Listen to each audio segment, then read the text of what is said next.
Hey, what's up? It's the Culture Detective here investigating your favorite albums, and today I'm going to do an album review on the latest Illuminati Hotties album, Let Me Do One More. Is it just me or do I look fat? I don't know why, but I look so fat lately. I don't know what's going on with me. Illuminati Hotties is an American singer-songwriter, Sarah Tutson. And the music she makes is basically indie rock and what I would call soft punk, like punk rock, but poppier, softer, but not necessarily pop punk. But anyways, we have her latest album, Let Me Do One More, and I don't know. It's okay. It's okay. So a lot of the tracks on this album are really fun. They have some really young, youthful, and energetic, and just passionate guitar playing. A lot of fun vocal performances and smart, conscious lyrics. And overall, it is a really solid album.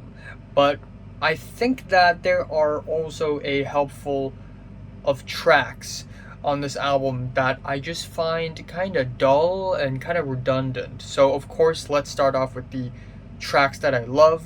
The album opener, Pool Hopping, is super fun. The hooks are awesome, catchy as hell, super sweet, super energetic, and even though it's not that groundbreaking of a track or anything, it's pretty much meat and potatoes, fun indie rock. It is still very fun, and I actually enjoy it a lot.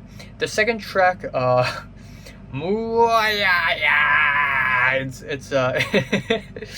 It's also a really colorful and fun sort of this pop punk jam that sort of criticizes everything from capitalism, commercialism to the friggin' DNC. The chorus is thick and dense, while we have some very crazy eccentric vocal performances, and it's very clear that Sarah Tutson is having a lot of fun while recording this track, and that fun translates to the listening experience.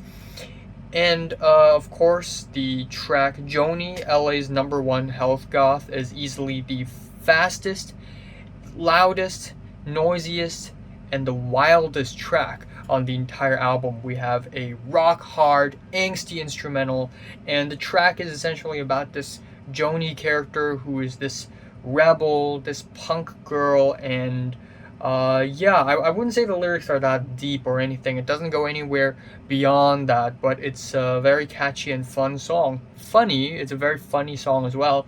And I also really like the track Cheap Shoes. I mean, it's nothing all that great or anything. It's one of the more rock-oriented tracks on the album. It has a solid chord progression, some solid melodies, and it is a pretty good song. But that is as far as the good songs go. I think the track Need is pretty good as well, but I wouldn't say it's great. It is a mid-paced, grungy rock song, and I guess I like the chorus, I like the chords, but one problem I have with this track is that the verses, they feel a little bit meandering, like they just hang around and they don't really build up to anywhere all that well.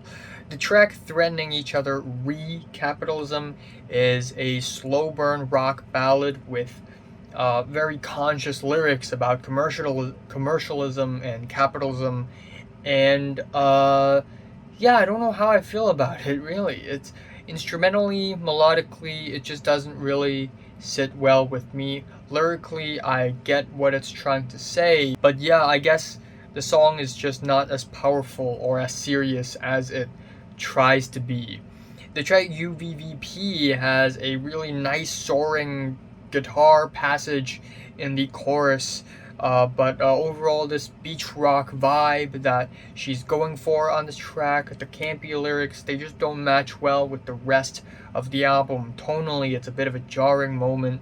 The track Protector is easily the blandest and the most boring track on the entire album. The entire first half features these very muted vocals and quiet guitars, which again kind of meander around, not really building up to anything. And the track Kickflip is a really weird punk rock country fusion where the songwriting gets a little redundant, especially the spoken word bits that's just kind of slow and kind of repetitive. The track Toasting is a 37-second long song, and it's good while it lasted. I just kind of wish that it's a full song. And the track This Way is another slow burn in the album that's very quiet and not really all that memorable. Even though it's not bad, it's far from terrible. I wouldn't say that it's a memorable track at all, and I don't think it helps the track list in any way, shape, or form. Finally, the album ends off with the track Growth, which is, of course, a very slow and quiet album ender, and instrumentally, again, it does not really impress me or anything, but lyrically it does have some personal and sad lyrics about loss, losing her dog, feeling used, and just feeling sort of emotionally numb. And I guess that's pretty well written, but I wouldn't say it's that solid of an album ender or anything. So yeah, while I think that this album has its highlights, certainly, and I don't think this album is bad by any means. I mean, there are a lot of songs on this album that sound pretty good, but execution wise just doesn't really reach the potential that I wish it would reach. So Illuminati hotties, let me do one more.